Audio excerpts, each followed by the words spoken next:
Bienvenue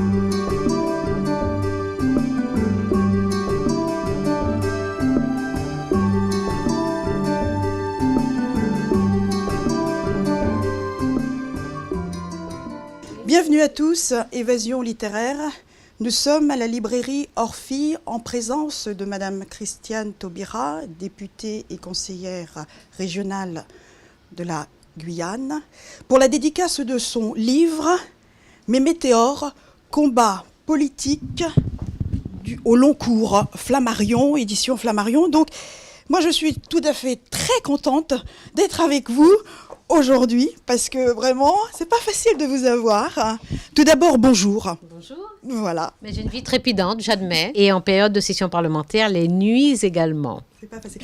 Vous sortez, Madame Taubira, un livre en pleine période d'élection. Comment l'expliquez-vous ?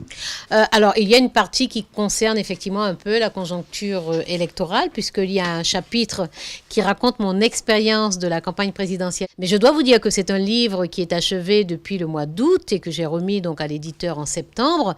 Simplement, évidemment, il y a tout le processus assez long de fabrication, de préparation, de mobilisation des distributeurs, de sorte que le livre est disponible depuis le 21 mars. Donc, il ne visait pas, ce livre ne fait pas partie de ces livres que l'on produit, que l'on sort à la chaîne en période électorale. C'est un livre qui parle de mon enfance et de grandes luttes qui ont été conduites en Guyane, par exemple à l'arrivée de M. Malraux, ministre du général de Gaulle, pour le référendum sur la Constitution. Je parle également de Cataillé et de ses batailles en tant que parlementaire. Je raconte ma première grande bataille électorale en Guyane en 1993, ma première législature parlementaire. Et puis, il y a d'autres combats que j'ai menés, des engagements internationaux, des engagements très locaux ou très géopolitiques dans mon bassin. Donc voilà, c'est un ouvrage de fond, ce sont des combats politiques au long cours. Il y a mes années lycée, mes années jeunesse, c'est-à-dire la période où moi-même à partir d'auteurs, à partir de combats, à partir de situations qui advenaient. Donc voilà, il n'y a pas que ce chapitre sur les présidentielles. Bien, alors vous êtes aujourd'hui en dédicace à la librairie Orphie. Donc c'est un livre de mémoire, 50 ans de combat politique, 560 pages. Quelle métaphore météorique de vos météores que vous justifiez dans votre combat politique? Alors, j'ai appelé ce livre Mes météores parce qu'au fur et à mesure que je l'écrivais, il faut savoir que plusieurs éditeurs, depuis plusieurs années, m'avaient suggéré, conseillé fortement d'écrire, de raconter mon parcours parce qu'ils le trouvaient extraordinaire. Moi, je n'y voyais rien d'extraordinaire. Donc, pendant une dizaine d'années, j'ai refusé de le faire. J'ai bien fait d'ailleurs parce qu'avec le temps, j'avais un peu plus de choses à raconter.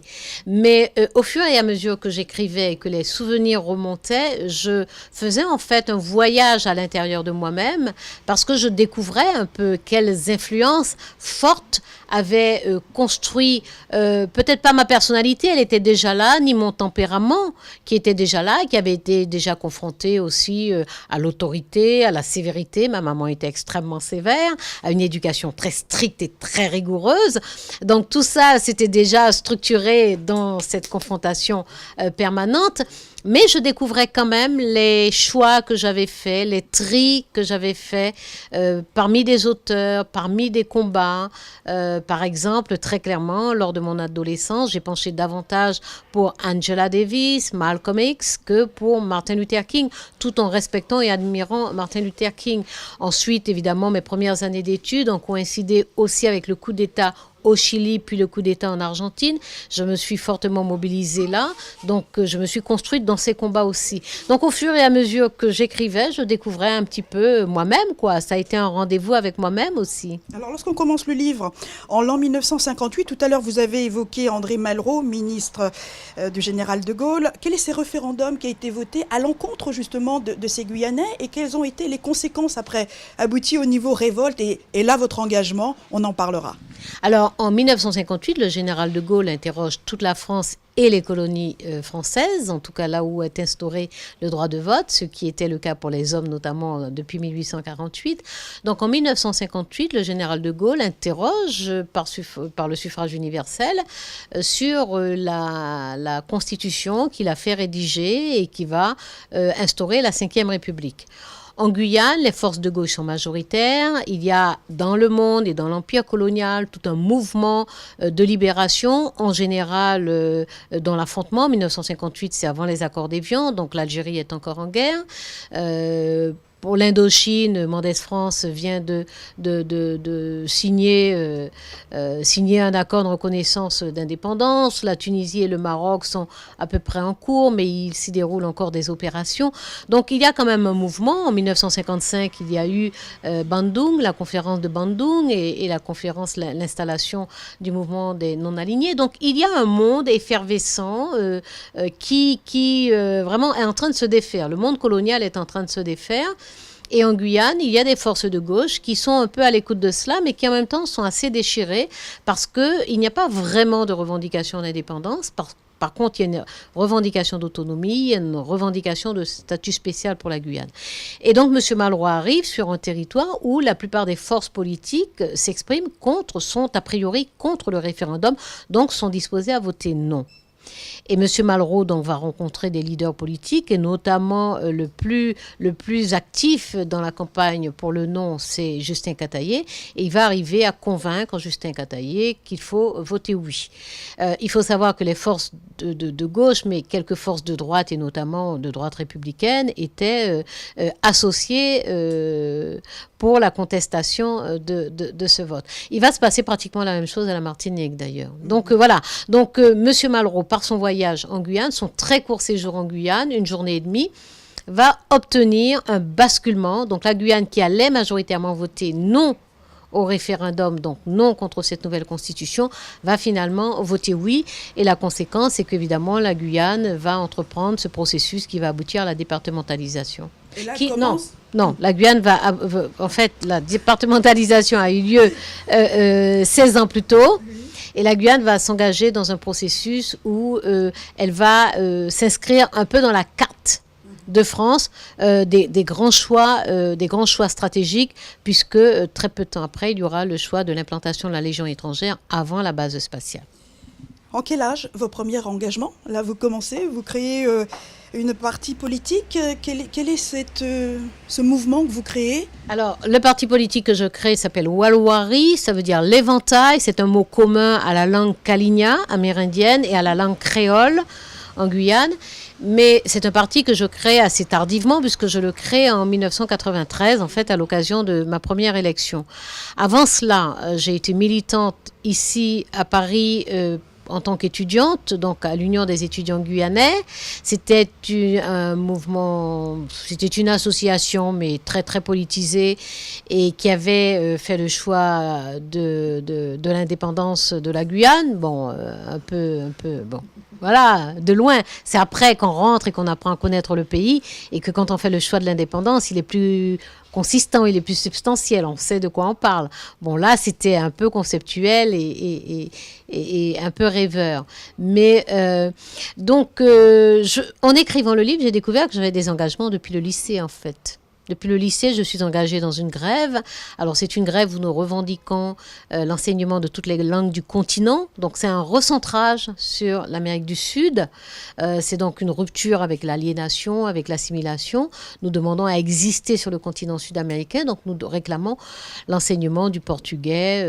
L'anglais et l'espagnol étaient déjà enseignés. Nous estimons que nous devons apprendre le portugais pour le Brésil et le néerlandais pour le Suriname.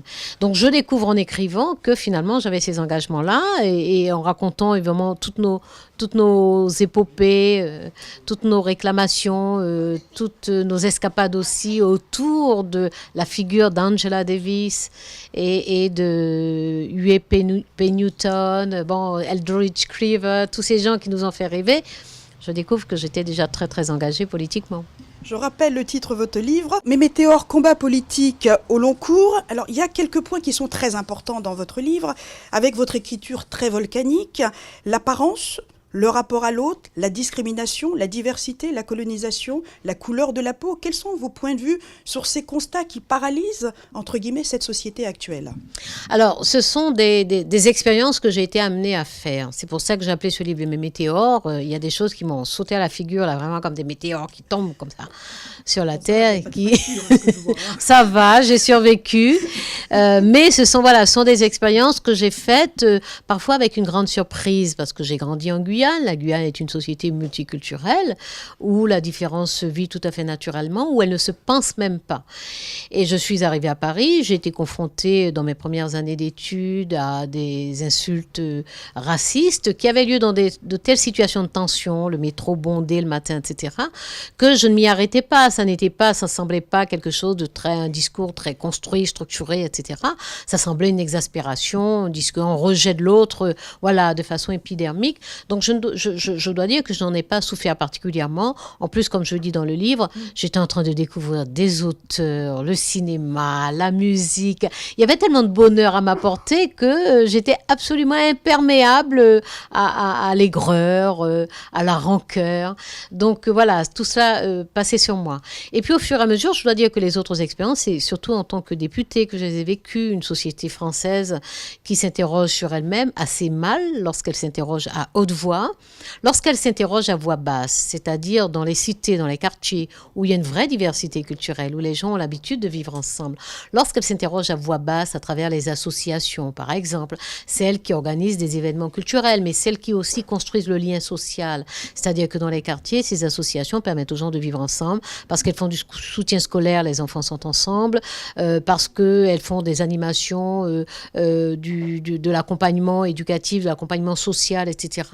Donc voilà, à voix basse, il n'y a pas de problème. Je crois que la convivialité se construit au jour le jour. Mais lorsque la France s'interroge à voix haute, généralement, c'est par la parole politique, et là, on voit les frayeurs, ou la parole médiatique. On voit les frayeurs surgir, et on voit ces personnes qui finalement vivent en vase clos. Ces élites politiques ou médiatiques qui vivent entre elles sont extrêmement effrayés par la différence. Et voilà, moi j'avais une parole particulière à porter dans la mesure où je viens non seulement d'une société plurielle, mais dont la pluralité n'est pas tombée du ciel, comme celle de la France n'est pas tombée du ciel. La pluralité de la France, elle vient de son ancien empire colonial principalement. C'est-à-dire qu'il faut admettre que l'histoire a eu lieu, que l'histoire a eu des conséquences. Alors, parmi les conséquences, il y a eu l'enrichissement des puissances européennes. Il y a eu un équipement extraordinaire de ces pays européens du fait des produits de la traite et de l'esclavage. Il y a eu un investissement tout à fait intelligent, d'ailleurs, de la part des pays européens dans la recherche, dans les techniques. Et puis, il y a eu d'autres conséquences. Parmi les autres conséquences, il y a évidemment dans les Amériques et les Caraïbes, par exemple, des peuples nouveaux, des identités nouvelles qui se sont constituées, des religions, des langues qui sont nées, les créoles par exemple, des connaissances d'environnement, de pharmacopée, des techniques dans la pêche, dans l'agriculture, il y a tout ça. Et puis il y a évidemment l'effet en retour dans les sociétés européennes, c'est-à-dire que dans ces sociétés européennes, il y a des flux de circulation des personnes qui font que des gens viennent de l'ancien empire colonial. De sorte que par exemple, aux Pays-Bas, on trouve des personnes qui viennent du Suriname, qu'en France, on trouve des personnes qui viennent de l'Afrique francophone ou des Antilles, qu'en Angleterre, on trouve des personnes qui viennent de la Caraïbe anglophone. Voilà, ce sont quand même les conséquences de cette histoire-là. Et aujourd'hui, il faut que les sociétés européennes comprennent tranquillement que c'est définitivement que leurs sociétés sont plurielles. Alors moi, j'aimerais bien comprendre qu'en 2005, vous dites « je suis devenue noire ». Quelle est cette analyse? L'insurrection de ces banlieues, vraiment, là, moi, je suis vraiment choquée d'ailleurs. Oui, alors c'est un clin d'œil cette phrase. On vous la pose très souvent. Oui, parce que moi je l'ai voulu percutante et je crois qu'elle l'est. Je suis devenue noire à Paris pour de bon en 2005. Pourquoi? Parce qu'en 2005, effectivement, il y a ce qu'on appelait les émeutes de banlieue, etc., qui est une révolte sociale à la périphérie des villes de France. Et il fallait entendre ce qui se disait de ces territoires-là. En fait, c'était une revendication d'appartenance, une revendication d'existence, un refus de cette relégation avec un taux de chômage qui est 4 fois plus élevé que la moyenne nationale, avec une désertion des services publics, avec une disparition des services sociaux, avec un appauvrissement des associations. Donc voilà, il y a eu un hurlement à ce moment-là qui n'a pas surgi comme ça. Il a surgi à partir de la mort de 2 adolescents qui se réfugient dans un transfo, Ziyed et Bouna, parce qu'ils vont subir un nouveau contrôle de police, qui n'ont rien à se reprocher, mais ils n'ont pas leurs papiers sur eux. Et ils savent dans ces banlieues ce que ça signifie de ne pas avoir ces papiers sur soi, lorsqu'on a une tête que parfois certains policiers imaginent que ça ne peut pas être une tête de Français. Donc à partir de cet événement dramatique, il y a une révolte dans les banlieues de France. Et il y a toute une série de débats qui s'organisent autour de cela. Et alors qu'avant 2005, il m'arrivait d'être invité dans des médias nationaux pour parler de différents sujets, parce que j'ai mené des tas de combats, des combats internationaux sur la dette, sur l'annulation de la dette, des combats pour l'interdiction des mines antipersonnelles, etc. J'étais invitée sur un certain nombre de sujets, et là, je vais être invitée rien que pour expliquer pourquoi il y a des Noirs dans les banlieues, et que bon, voilà. Donc, je suis devenue noire à ce moment-là, parce qu'on considérait que j'avais une parole autorisée, légitime. Voilà, j'étais systématiquement interrogée sur cela. Donc voilà, c'est pour ça que je fais ce clin d'œil-là. Je dis, tiens, on n'avait pas vu ça avant, mais là, je suis devenue noire. Votre franc-parler, je crois que vous êtes la seule députée qui fait un discours sans papier. Vous avez ce verbe, cette oralité qui est pratiquement née. Je dirais même que c'est un don. Félicitations. Nous, journalistes, on aimerait bien avoir ce verbe que vous avez. Merci. Mais par contre, vous avez des mouvements avec M. Bernard Tapie. Qu'est-ce que c'est que ces rencontres conflictuelles avec lui ? C'est-à-dire que j'ai participé à la campagne européenne de 1994 sur une liste qu'il conduisait. Et moi, je ne voulais pas aller à ces élections, mais nous avons eu une discussion de partis politiques. Nous avons constaté que nous étions encerclés en Guyane. J'avais gagné les législatives en 93 et à partir de 94, il y a une coalition de tous les partis politiques pour nous empêcher de progresser. Donc, ça a été un choix stratégique de la part de Walwari, de la direction de Walwari, de casser l'encerclement local en s'engageant sur l'élection européenne. Évidemment, moi, j'arrive à reculons parce que dans les réunions, je dis que j'ai absolument pas envie d'y aller. Et ensuite, j'arrive face à une personnalité un peu brutale, voilà, un peu dominatrice, etc. Ce que je ne supporte pas du tout. Donc, évidemment, ça a chauffé très vite entre nous et ça a chauffé tous les jours. Voilà. Et les mots avec M. Henri Emmanuelli ? Oui, c'était c'était un petit peu brutal aussi, mais bon, j'ai appris à connaître l'homme après. Oui, c'est vrai qu'il m'a reproché la première fois que nous nous sommes vus. Il arrive dans l'hémicycle, j'étais déjà installée, et il me dit très clairement, non inscrit, c'est faux cul. Donc, je lui réponds que voilà, je ne conçois pas la vulgarité. Bon, ça commence comme ça. Il est étonné parce que je suppose qu'on n'a pas l'habitude de lui répliquer, puisque c'est quand même une forte bouche aussi. Et donc, il me dit, de la répartir avec ça. Et je lui réponds, et puis même une opinion personnelle sur vous. Donc, bon, voilà, ça fait un échange un petit peu... Après, nous avons bien travaillé ensemble, quand il a été président de la commission des finances. Et la relation avec François Mitterrand, Monsieur François Mitterrand ? Alors, elle est très particulière, cette relation. Elle est très particulière. Non. Il y avait une grande distance entre nous. Une grande distance, beaucoup de respect. Mais une espèce de, comme une espèce d'implicite. Moi, le sentiment que j'ai eu de nos conversations, c'est que, voilà, il y a beaucoup de choses qui passaient par les mots, mais il y a beaucoup de choses qui passaient par ce que les mots laissaient supposer aussi. Alors, justement, cette entrée à l'Assemblée nationale en tant que femme noire, députée. Alors, d'abord, l'adversité, moi, je la vis en campagne électorale. En 1993, je suis la première femme députée élue de Guyane. Donc, en fait, c'est quand même la première fois qu'une femme est candidate aux législatives en Guyane.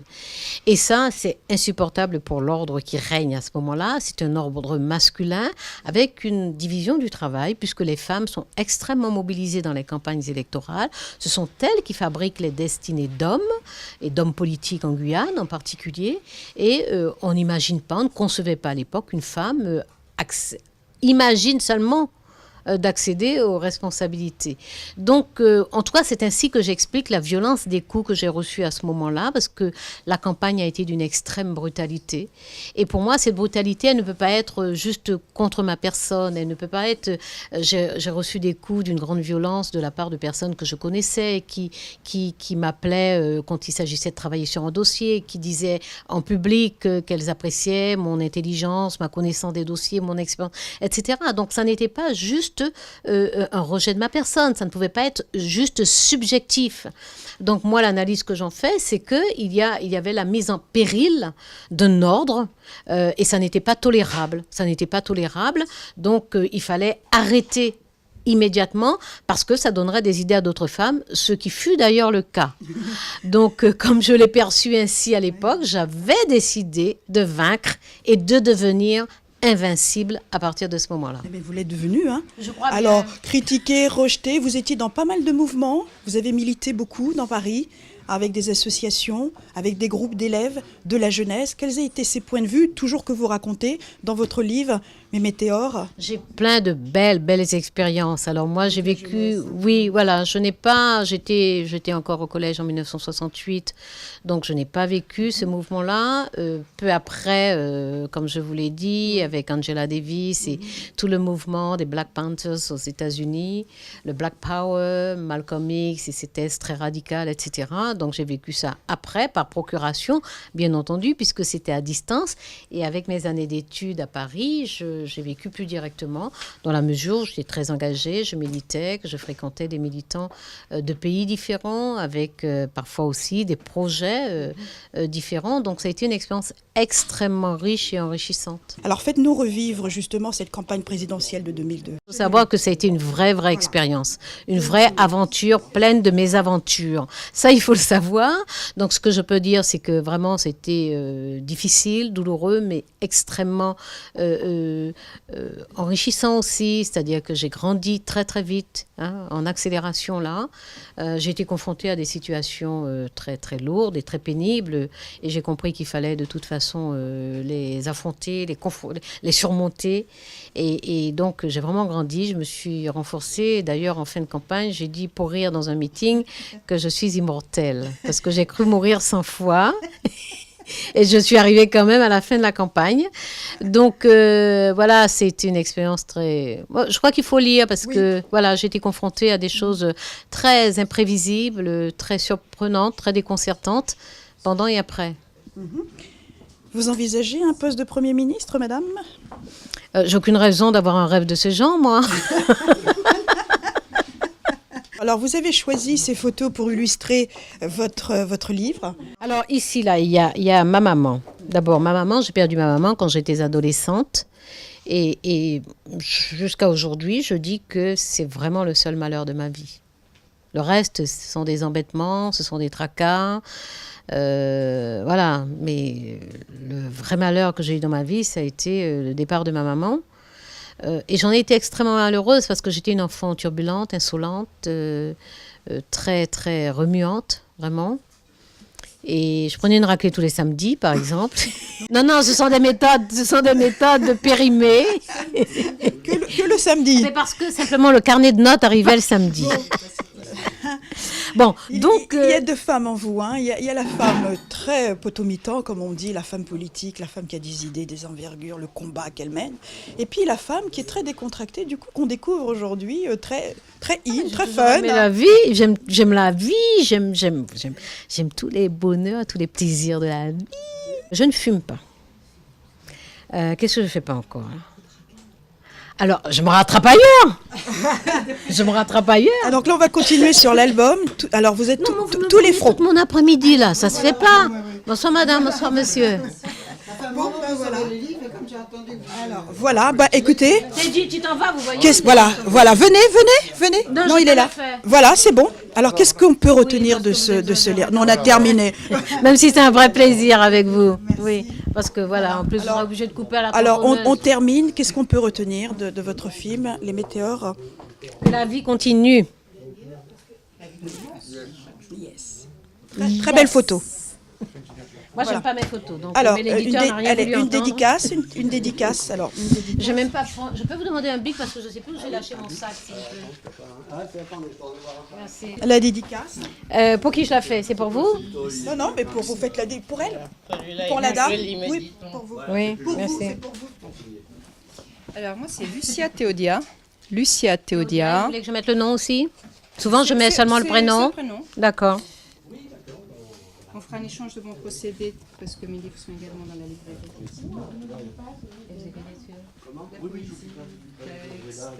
Ah ben, je n'ai pas répondu aux auteurs, mais les auteurs, j'en lis. Moi, je peux vous en parler pendant 6 ans. C'est Et ça. avec Thierry Sindan, nous étions là il n'y a pas très longtemps pour les... Ah, c'est moi qui en jugerai, madame. Absolument.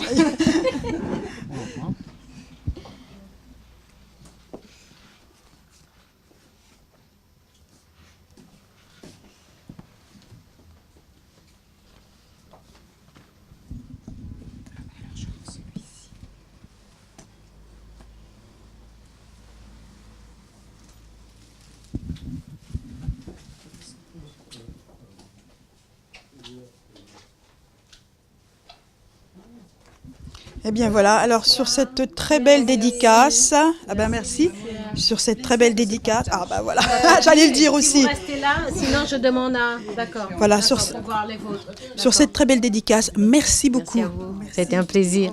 Merci à Christine Taubira pour son livre que je rappelle, Mes météores, combat politique au long cours, édition Flammarion. Merci à la librairie Orphi de nous avoir reçus. Merci à l'équipe qui m'accompagne. Évasion littéraire, à la semaine prochaine. Bye bye.